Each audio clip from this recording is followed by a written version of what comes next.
سيدنا محمد النبي الأمي وعلى آله وأهل بيته وأصحابه وبارك وسلم وصلى وسلم عليه وعليهم أجمعين. نگاہ یار جسے آشنائے راز کرے، نگاہ یار جسے آشنائے راز کرے، وہ اپنی خوبی قسمت پہ کیوں نہ ناز کرے. او غم جہاں سے جسے ہو فراق کی خواہش، وہ ان کے درد محبت سے ساز باز کرے. اللہ کا احسان کہ انسان بنایا اور اس پہ کرم یہ کہ مسلمان بنایا. میں نہیں کہتا کہ تم ایسا کرو ویسا کرو، ان کی سیرت آئینہ ہے، آئینہ دیکھا کرو. اور بات تو جب ہے کہ ایسا رابطہ پیدا کرو کہ وہ تمہیں دیکھا کریں اور تم انہیں دیکھا کرو. اور دیکھنے والوں کی آنکھوں میں بسی ہیں جنتیں، دیکھنے والوں کی آنکھوں میں بسی ہیں جنتیں، جس نے دیکھا ہے مدینہ تم انہیں دیکھا کرو. اور تھی یہی رسم وفا، یہ رسم بھی زندہ کرو کہ نقد جاں دے کر متاع زیست کا سودا کرو. ہدیہ درود و سلام پیش کریں اور پڑھیں اللہم صلی علی سیدنا محمد النبی الامی وعلی آلہ واہل بیتہ واصحابہ وبارک وسلم وصلی وسلم علیہ وآلہ اجمعین. اللہ تعالی گلشن مسلم عالم مرحوم و مغفور کہ اس لہلہاتے ہوئے گلشن کو شاد اور آباد رکھے. اللہ تعالیٰ نے ان کے ذریعہ پہلے عمل آباد کو آباد کیا، پھر کچھ ایسی نسبت وہ رکھتے تھے، کچھ بڑوں سے ان کا تعلق کچھ ایسا تھا. رسول اللہ صلی اللہ علیہ وسلم اور ان کے آل و اصحاب سے کچھ ایسی ان کی محبت تھی کہ اللہ تعالیٰ نے ان کے فیض کو املاباد سے اور وسیع کرتے ہوئے دھنباد میں ان کے فیض سے اللہ تعالیٰ نے اہل دھنباد کو مستفید و فیضیاب کیا. پھر ان کی محبت میں اور جوش و گرمی پیدا ہوئی تو اللہ نے یہ چاہا کہ جو محبت اور جو طلب و رغبت، اس رغبت سے مراد جناب مسلم عالم صاحب کے لہلہاتے ہوئے پھول جناب مرغوب عالم صاحب، اور ان کے دل میں جو طلب تھی، ان کے اندرونی طلب سے مراد انہوں نے اپنی طلب کا اظہار جناب مطلوب عالم صاحب کے چہرے سے اہل جہان کے سامنے رکھا. اللہ تعالیٰ ان دونوں لہلہاتے ہوئے پھولوں کو شاد اور آباد رکھے. کبھی کبھی ہم سوچتے ہیں کہ آخر مرغوب ان کو اتنا کیا، اس لفظ میں کیا ایسی خوبی اور کیا ایسی خاصیت انہوں نے دیکھی کہ بڑے صاحبزادے کو کہا کہ تم کچھ اور نہیں مرغوب ہو. کیا بات ہے، واہ. پھر پتہ نہیں ان کے اندر کس چیز کی طلب تھی کہ انہیں اپنے گھر میں مطلوب ہی متعین اور مقرر کر لیا. اب ان کو کس سے رغبت ہے اور وہ اگر مطلوب ہے تو ان کی طلب کیا ہے. انہوں نے ایک اشارہ کیا کہ تمہارا نام مرغوب ہے تو تمہیں رغبت کن چیزوں سے رکھنی ہے. اس کا عملی اشارہ انہوں نے اپنے حیات میں کر دیا. تم اگر مطلوب ہو تو تمہاری طلب ہے کیا؟ بھائی جب طلب نہیں تو پھر مطلوب کیسا ہے؟ اگر مطلوب ہے تو اس کا مطلب طلب بھی ہے. اب طلب کیا؟ تو انہوں نے اپنی حیات میں طلب کی جو تائید کی اور طلب کا جو صدق سبق دیا، اس طلب کا ایک نمونہ آج آپ کے چہرے اور آپ کی نگاہوں کے سامنے. سبحان اللہ سبحان اللہ. واہ. کہا مرغوب و مطلوب. ہمیں رغبت ہے اس چہرے سے، مطلوب ہماری طلب ہے یہ چہرہ. اور وہ خانقاہ ان کے طلب میں رہی کہ اپنی حیات میں دونوں ہی اللہ تعالیٰ دونوں کو غریق رحمت کرے. آمین. ہم کہہ نہیں سکتے کہ مطلوب کے والد زیادہ چاہتے تھے اپنے پیر خانے کو یا مطلوب کی والدہ زیادہ چاہتی تھی اپنے پیر خانے کو. دونوں کا چہرہ کھل اٹھتا تھا. اب باپ جو ہیں والد وہ تو پیر صاحب مہودہ میں آئے ہیں تو اگرچہ پیر میں تکلیف ہے لیکن لنگڑاتے لڑکھڑاتے وہ مہودہ پہنچ جاتے تھے پیر صاحب کی زیارت کرنے. اللہ. مدعو کیا گیا تو آئے، اور اگر کسی نے مدعو نہیں کیا، ذہن میں بات نہیں رہی، تو وہ یہ نہیں دیکھتے کہ ہم کو بلایا گیا کہ نہیں بلایا گیا. پیر صاحب آئے ہیں مطلب ہم کو وہاں جانا ہے. کیا بات. تو انہوں نے اپنے طریقے سے دونوں بچوں کو، مرغوب عالم صاحب کو بھی اور مطلوب کو بھی، کہا کہ اس آستانے سے اس در سے جڑے رہنا. اگر یہاں سے تم جڑے رہو گے تو یہاں کا بلا واسطہ تعلق اللہ سے ہے اور بلا واسطہ تعلق رسول اللہ سے ہے. اگر اس در سے تم وابستہ رہے تو تمہارے دل میں مکہ بھی رہے گا اور تمہاری آنکھوں میں مدینہ بھی رہے گا. سبحان اللہ سبحان اللہ. اسلام، ایمان، یہ تمام چیزیں اس در سے ہم نے وابستہ پائی ہیں.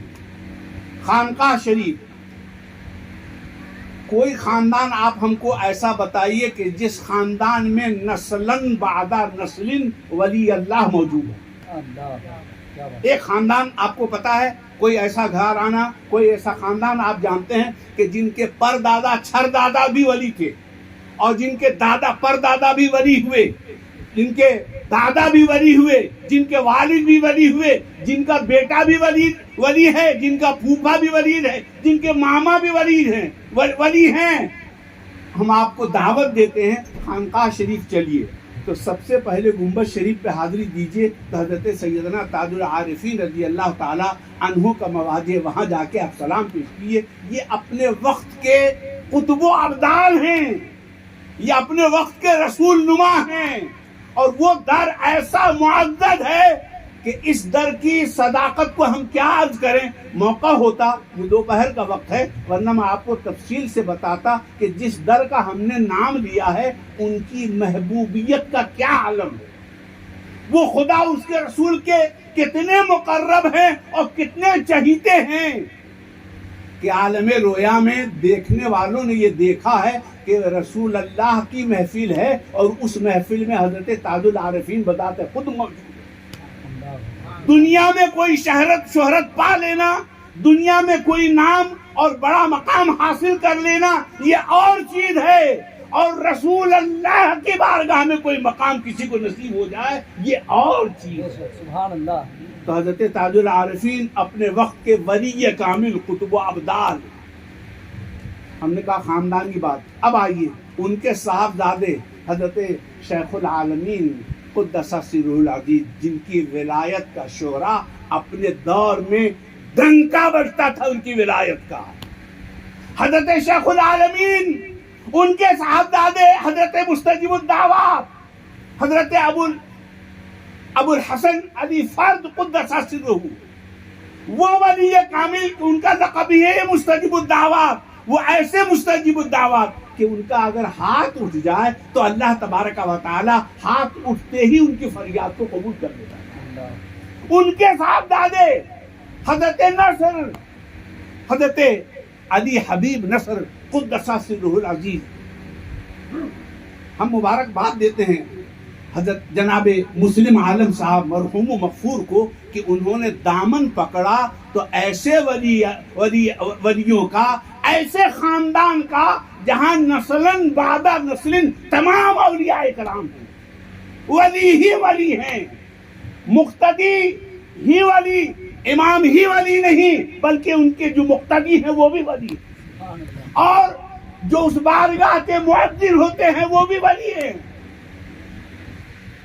وہاں کے ایسے واقعات گزرے ہیں.